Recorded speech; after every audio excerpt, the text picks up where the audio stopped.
नमस्कार, मैं आपका अपना ब्रजकिशोर तिवारी। आज हम देख रहे हैं कि अमेरिका में राष्ट्रपति के चुनाव हो चुके हैं। चंद दिनों में हो सकता है, 2 दिन में या 1 हफ्ते भी लग सकता है। वहाँ की परिस्थितियों के हिसाब से रिजल्ट सामने आएंगे। ये भी तय है कि कमला हैरिस भी हारने के बाद हार नहीं मानेगी और ट्रंप वो अगर हारते हैं तो वो भी नहीं मानेंगे। यहाँ पे एक्चुअली आज के वीडियो में हम बात करने आए हैं कि जो कनाडा में एक समस्या खड़ी हो रही है कि हिंदुओं को सिख मार रहे हैं, ये भूलते हुए कि उन सिखों का जो जन्म है वो हिंदुओं के बीच से ही हुआ है और उनके जो गुरुवाणी हैं, जो उनके गुरुजी हैं, उन्होंने भी हिंदू धर्म की काफ़ी तारीफ़ अपनी गुरुवाणी में की है। गुरु ग्रंथ साहब में अगर शुरुआत से लेकर अंत तक देखें तो राम और कृष्ण के अवतारों के बारे में काफ़ी प्रशंसा की गई है। ये तो हुआ व्यक्तिगत बातें। अभी आपने 2 दिन पहले देखा होगा कि कनाडा में एक हिंदू मंदिर में वहाँ के हिंदू समुदाय के लोग पूजा प्रार्थना कर रहे थे। अचानक तकरीबन 100 सिख लाठी और खालिस्तान के झंडे लेकर आ गए और उन्होंने उन्हें मारना शुरू कर दिया। और मारा भी इस तरीके से कि जैसे किसी लुटेरे या अपराधी को मारा जाता है, उस तरीके से लिटा लिटा के मारा।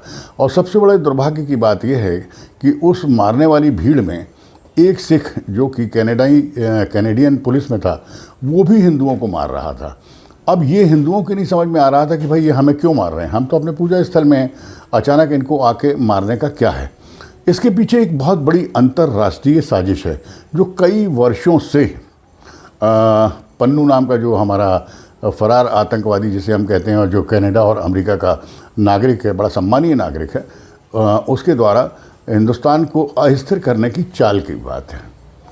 आप देखेंगे तो पूरे कनाडा में हर तरफ से हिंदुओं को प्रताड़ित किया जा रहा है, मारा जा रहा है। जो हमारा दूतावास है उसके झंडे फाड़े जा रहे हैं, जो हमारे राजदूत हैं उनको सरेआम वहाँ की सरकार कह रही है कि हम आप पर निगरानी रख रहे हैं और हाँ खुलेआम हम आपके फ़ोन भी टेप कर रहे हैं।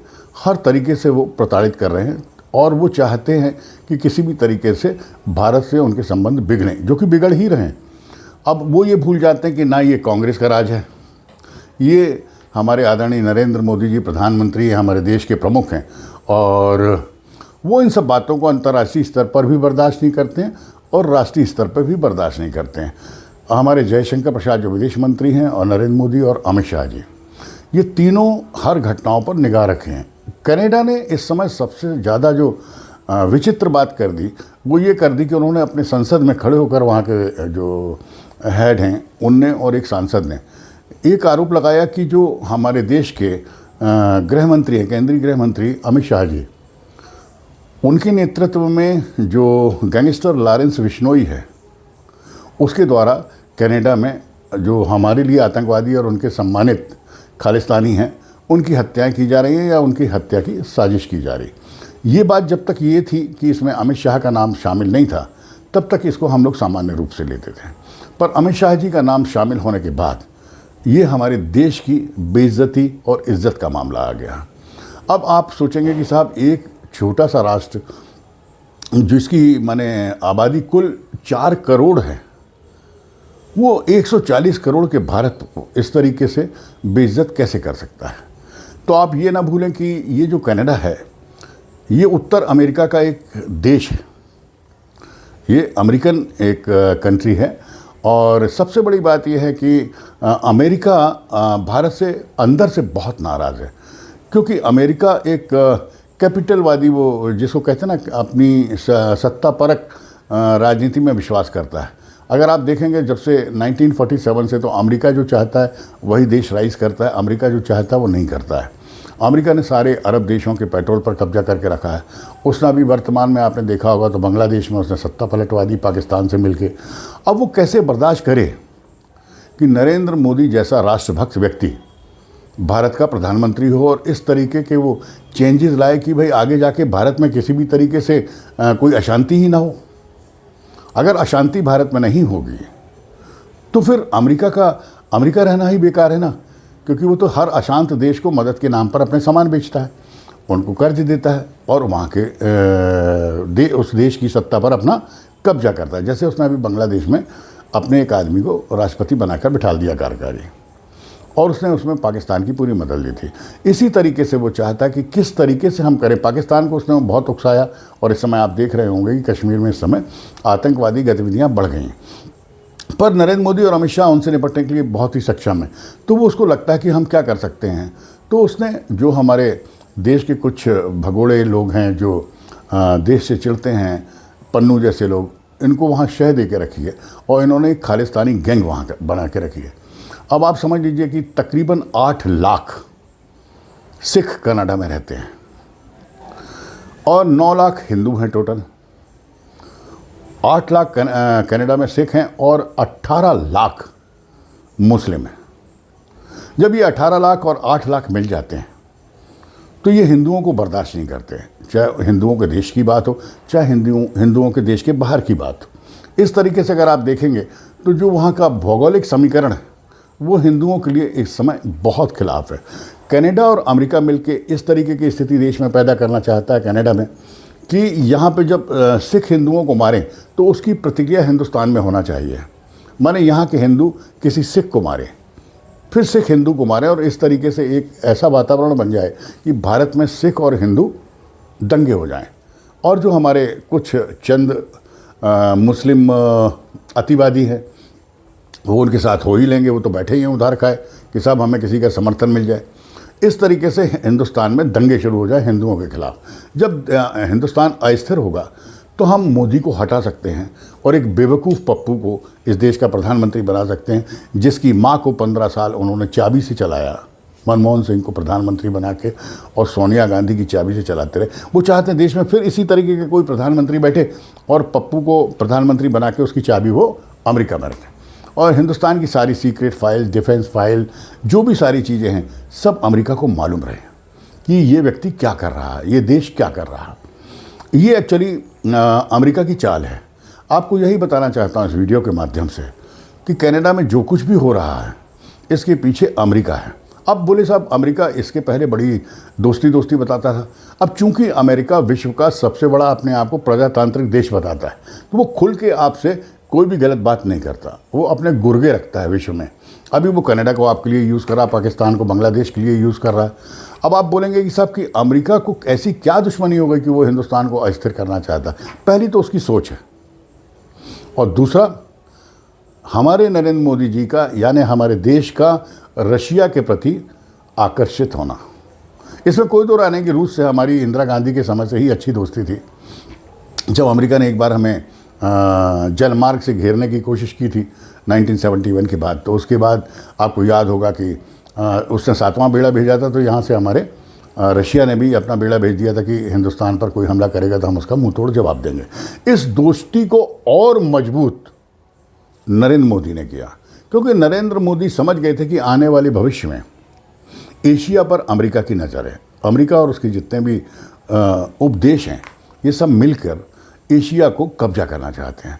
अब एशिया को कब्जा क्यों करना चाहते हैं कि वो चाइना और इंडिया और पाकिस्तान इनको लड़ाता रहता है। इनको लड़ाने से क्या है कि एशिया के जो शक्तिशाली और मजबूत देश हैं वो एक नहीं हो पाते हैं। जो पाकिस्तान है उसके दिमाग में उसने गजवाए हिंद डाल दिया है, उसके जो गुर्गे हमारे यहाँ हैं वो डिस्टर्ब करते रहते हैं। चाइना है वो बॉर्डर पे हमारे साथ परेशानियाँ करता रहता है। और एक रशिया भर है जो हिंदुस्तान का सच्चा दोस्त है वर्तमान में हम कह सकते हैं, और हिंदुस्तान भी रशिया का पक्का दोस्त है। अभी पिछली जो ब्रिक्स समिट हुई उसमें सबसे बड़ा आश्चर्यजनक कार्य ये हुआ कि चाइना और इंडिया की लगभग दोस्ती हो गई। अब ये भाई अमेरिका कैसे बर्दाश्त करेगा, आप सोचिए कि चाइना जो एक महाशक्ति है एशिया में, रशिया जो महाशक्ति है और हिंदुस्तान महाशक्ति बन रहा है, ये तीनों देश एक हो जाए। अगर ये तीनों देश एक मत हो गए तो अमेरिका का वजूद ही खत्म हो जाएगा। वो आज जिस तरीके से इजराइल और मुस्लिम देशों को लड़ा रहा है, या रशिया नेतानू वो रशिया के खिलाफ वो अपने जोकर को लड़ा रहा है, इन सब लोग जो फाइट कर रहे हैं ये अमेरिका के इशारे पे कर रहे हैं। पर अगर ये तीन देश एक हो जाते हैं, रशिया, चाइना और हिंदुस्तान, तो अमेरिका को अपने फ्यूचर के बारे में सोचना पड़ेगा कि भाई हम कहाँ राज करेंगे। ये जितने भी युद्ध हो रहे हैं सब बंद हो जाएंगे और एशिया की महाशक्ति बनके भारत उभरेगा।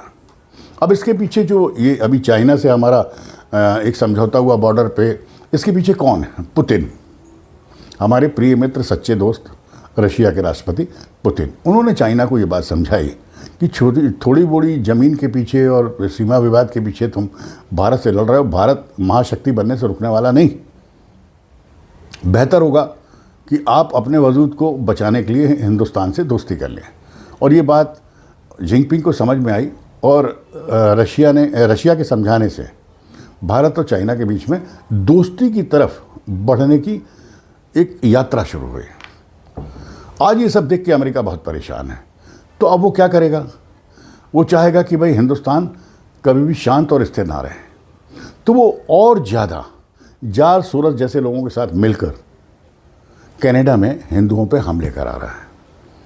पर वो ये भूल रहा है कि जिस तरीके से बांग्लादेश बना, जिस तरीके से पाकिस्तान बना, एक दिन ये सिख, जो ओरिजिनल सिख नहीं है, हम भारतीय सिखों की बात यहाँ नहीं कर रहे, कैनेडियन जो सिख हैं, ये एक दिन पूरे कनाडा पे कब्जा कर लेंगे। जस्टिन ट्रूडो, आज के तुम जो भी कार्य कर रहे हो इसके लिए कल बहुत पछताओगे। अमेरिका ने तो कई देश बनाए और कई मिटा दिए। अगर एक कनाडा भी मिट जाएगा तो अमेरिका को कोई फ़र्क नहीं पड़ने वाला, पर आपका वजूद ख़त्म हो जाएगा। आप इसके बारे में सोच रहे हैं कम और भारत के बारे में सोच रहे हैं ज़्यादा। इनसे बड़ा मूर्ख देश का प्रमुख कोई हो नहीं सकता। जिस तरीके से यूक्रेन के प्रमुख हैं, उन्होंने अपने देश को बर्बाद कर लिया, उसी तरीके से ये जस्टिन ट्रूडो कर रहा है। तो यहाँ आज की वीडियो में अंत में मैं आपको ये बताना चाहूँगा कि सबसे बड़ी गलती की जस्टिन ट्रूडो ने एक महाराष्ट्र, इतने बड़े राष्ट्र भारत के गृह मंत्री को अपराधियों की लिस्ट में डालना। दूसरा, ये जो अमेरिका रशिया चाइना और जो हिंदुस्तान की दोस्ती हुई, उससे उनको तकलीफ़ होना और हिंदुस्तान को डिस्टर्ब करने के लिए किसी स्तर तक गिरना, ये सारी चीज़ें एक दिन कनाडा को महंगी पड़ेंगी। तब अमेरिका उनकी पीठ पे हाथ कभी नहीं रखेगा।